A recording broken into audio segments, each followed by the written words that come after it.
right, guys, welcome back. This is going to be part 52 of my presentation on the flood and Noah's Ark. And in this one here, we're going to start getting into the creationist view, the biblical worldview about Dinosaur National Monument and what it shows.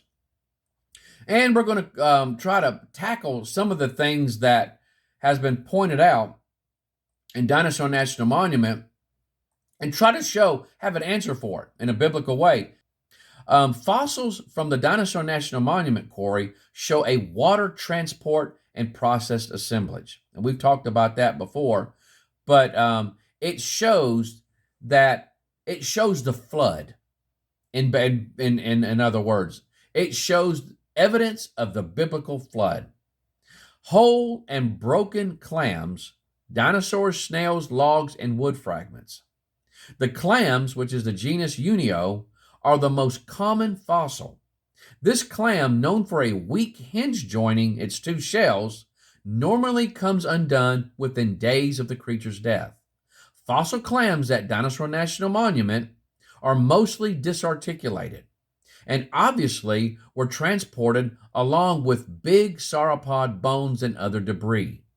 Some of the loose shells are stacked or imbricated, which means they're overlapped, in a preferred west to east direction. Others, less commonly, are found in articulated form, that is, with the two matching shells closed and intact. These articulated clams are not in natural growth positions, but represent a transported death assemblage. In other words, burial was the cause of the death. The equivalent sedimentary layers near Grand Junction, Colorado, display a multitude of unionoids, all articulated, that are recognized as having been buried alive during an episode of rapid sedimentation. That something similar happened at Dinosaur National Monument is almost inescapable. The numbers of these clams and their manner of burial remind us that the real story at Dinosaur National Monument is first and foremost one of death, transport, and rapid burial. And I will add to this that the Paluxy River in Texas, Glen Rose, Texas, which is not really far from this, they also have clams. I'm not sure of the type of clams that they have there, but they have clams also in tons, tons and tons of clams that have been found in unnatural positions, all jumbled back and jumbled around, and where they had died because of being buried alive. Now, going on, the remains of whole dinosaurs, unionoids, clams, snails, logs, and wood fragments from the quarry sandstone all testify to some degree of transport. The more easily transported bones like ribs and phalanges, which is the small bones that make up the fingers and toes, are underrepresented compared to less easily transported items like femurs, which suggest the winnowing action of water. The majority of dinosaur skeletal items were buried while articulated or closely associated with the parent carcass, including some nearly complete carcasses that came to rest in stiff rigor mortis positions. The dismembered carcasses certainly contain tissue adhering to the bone at the time of burial. Quarry invertebrates include not only the unionoid clams, but also two genera of gill-breathing snails from the Prosobranch family. Modern snails from this family that are nearly identical to these fossil forms require in their life cycle waters that are, 1, perennial, 2, well oxygenated, and 3, low in turbidity. Such conditions would hardly have been met during deposition of the quarry sandstone bed, much less the overall brushy basin member. This enigma has been called the Morrison gastropod problem. The snails must also be regarded as part of the death assemblage. The fact that all these fossil types were selectively sorted during transport from an unknown distance before the burial makes it very difficult the job of reconstructing an ancient ecosystem. The mass accumulation of dinosaur bones is a trademark feature of the Morrison Formation. About 20 bone quarries exist in the Morrison Formation. The quarry at Dinosaur National Monument has 2.9 bones per square yard. Some of the other quarries have 10 times this amount. That's amazing. The rock types in the various quarries are quite variable, but the entombed dinosaur taxa are incredibly similar. Even though the Morrison Formation covers a 700,000 square mile area, so uniform are the taxa that frustrated evolutionists agree, this is a quote, "We failed to find any convincing evidence of evolution at the generic level within the Morrison Formation." All right, going on. Identical plant fossils are practically non-existent. A large herbivore like Apatosaurus would need to eat more than a ton of green fodder each day in order to survive. Large numbers of dinosaurs imply enormous food reserves in the form of plants. However, paleontologists are baffled by the rarity of fossil plants. Although the Morrison Plain was an area of reasonably rapid accumulation of sediment, identifiable plant fossils are practically non-existent. And then there's the reference for that there. And go down about a little under halfway down that paragraph, and it picks up at transported logs occasionally occur in sandstone channels within the Morrison, but rooted soil zones with upright in situ stumps have not been reported, even though they are potentially the most fossilized features in a volcanic terrain. Even fossil spores and pollen, the most durable traces of plants, are in very short supply. Another explanation for the noteworthy deficiency of plant fossils, especially in the face of the sedimentary evidence of the Quarry Visitor Center, is that the flood transportation and deposition process selectively separated the dinosaurs from the plants. And we've talked about that before, how you just get a jumbled pile of massive things, everything from dinosaurs to, or animal carcasses to plant material, and because of bone density or the density of the material or the bodies, the water would sort it or separate it. Now, quickly, if you'll notice this paragraph here, only look at the highlighted area that I have there, and we're going to look at something. If you guys will remember me bringing this up or reading this in the prior videos, it said that some of the bones even bear signs of, get this, scavenging, such as tooth marks. Now, if you'll notice this picture here, they have found fossils, guys. Here's a hadrosaur tailbone with a T-Rex tooth in it. Now, believe it or not, when they did a CT scan on this thing, the tooth had broken off inside the vertebrate, and the bone grew around the tooth. Probably what happened is that this hadrosaur got too close. T-Rex got ticked off that it was invading its space and just took a bite, just bit it. And so, was it trying to eat it? I don't know. But the hadrosaur did get away and lived to tell the tale, and had a tooth lodged in its vertebrate, and it healed around it. And so now we need to remember, guys, when you're looking at this in a biblical worldview, this is not a problem for creationists at all, because after Adam and Eve sinned, there was a curse put on creation itself. Thorns grew. Things began to die physically.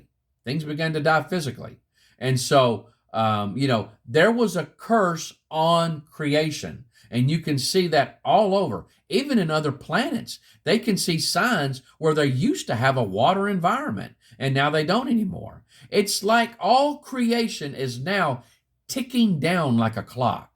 It's all ticking down like a clock. Here's a fossil here of a fish eating another fish. So could have there been some predation going on? It very well could be, because remember, all of creation was cursed.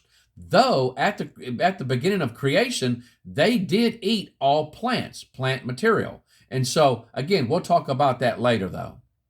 Here's some here, and if you notice this bone here, this is a fossil, tooth marks on a dinosaur bone from the Blackfeet Indian Reservation. Many bone beds found in different sediment layers from the flood show signs that carcasses were scavenged after death. There are tooth marks on the bones. And so, again, they found another fossil here quickly of a dinosaur with 3 birds inside of its stomach that fossilized. If you'll notice that square there, that red square or rectangle right here is, if you'll notice, I got a close-up of it. There's the remains of 3 birds inside of it. Now, if everything ate plants, what's up with this? Well, it's a neat little scenario, and I think I can answer that question. If you'll notice, these 3 pictures here, let's think about it for a second. Okay, you got the flood is happening.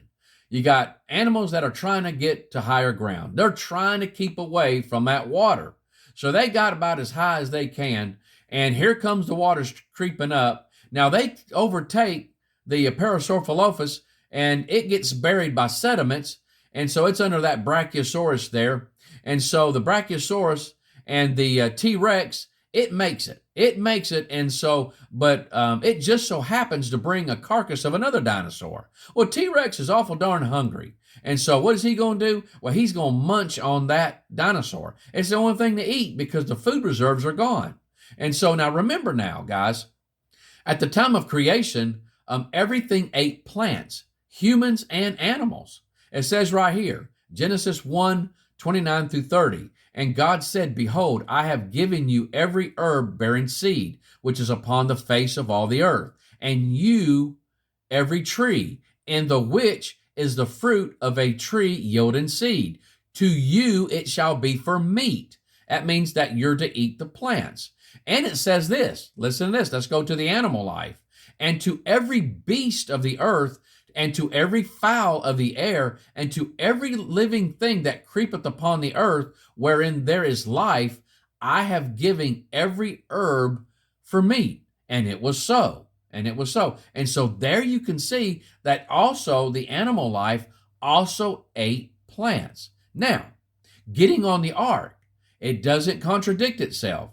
Genesis 6:21, and God is telling Noah, and take thou unto thee of all food that is to be eaten, and thou shalt gather it to thee, and it shall be food for thee and for them. Who's the them? That's the plants. That's the dinosaurs. That's the animal life that's on the planet.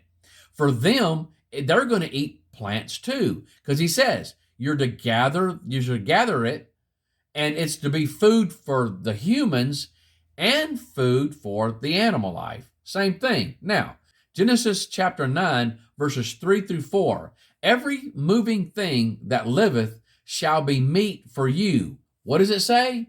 Even as the green herb have I given you all things, but flesh with the life thereof, which is the blood thereof, ye shall not eat it. Now, what he's talking about here is you're not to consume blood. You're not to consume blood. You're not to eat it. You're not to drink it. As you know, trying to nourish yourselves with it. And so that was something that they were not to do. Genesis 9:2. And the fear of you and the dread of you shall be upon every beast of the earth, and upon everything, every fowl of the air, upon all that moveth, that is all upon the earth, and upon all the fishes of the sea. Into your hand are they delivered. Now, what he's saying here is that animals are not gonna, they're not gonna trust you. They're gonna be afraid of you. They're gonna run from you. They're gonna be scared of you. And so, even though you can eat them now, it's gonna be hard to get them. And so now, before the flood, animal life wasn't afraid of humans. They would come right up to them. And just like the Lord said, that the animals would come unto him. They would come unto him to get onto the ark. And so God brought the animals to Noah to put on the ark. Noah did not have to go all over this planet and gather up the animals. God brought the animals to Noah, which wasn't a problem because the animals weren't afraid of him anyway. And even if they were afraid of him, I still believe that God could still control his creation and bring those animals to Noah. If you want to learn any more, if you want to learn any more, let me just say you can go to the Dinosaur National Monument link. I'll put that in the description below, and you can also get a hold of this impact. This right here is the Institute for Creation Research. They did this one article about Dinosaur National Monument, Jurassic Park or Jurassic Jumble, by William Hosch and Stephen Austin. This is back in 2004. You can go online, guys, and get this and download it. You can download the article as a PDF format. Now, real quickly, let's go over to Red Fleet State Park. Red Fleet State Park, dinosaur tracks. If you'll notice, Dinosaur National Monument quarry, and then you got that red dot there. Look at that red dot there. That's where we're going to. Now, Ian Juby was the one this is where I got this information here. He went to this area. If I remember correctly, he actually went out and researched this area himself, and they found these dinosaur tracks in many different layers. There's 6 different layers of rock with hundreds of dinosaur tracks, most going in the same due northwest direction. The secular reasoning was that this was a herding or migratory behavior. The creationists or the biblical worldview reasoning is that the dinosaurs were running from a catastrophe like the flood. And I do agree with that, because that's where you're going to get the many layers, all these different layers on top of each other, with the dinosaurs stepping on the layers. That makes complete sense. And so now for you guys, lastly, if you really want to learn some really cool stuff from Ian Juby, check out his YouTube channel. I will put a link in the description below. Check it out, guys. You are going to learn bunches of stuff, all types of things. And so he's a great creationist, a really smart guy. Fantastic creation speaker, and he has some really wonderful videos on his channel. Especially, I really appreciate him putting together the dinosaur and man track videos. I'm talking an exhaustive approach on that. He shows all types of evidence, and so you really want to check that out for you guys that are really questioning that. But at any rate, let's stop right there. I believe we're going to close out with the Morris information, and we'll pick up next time with some more fossil graveyards. But guys, I really chew on this information. I threw a lot of information at you. And so, but believe it or not, the Bible can answer a lot of our questions. It's there if only people just look at it. And so, but at any rate, I love you. I hope the Lord blesses you real good. And you guys have an awesome day. Bye-bye.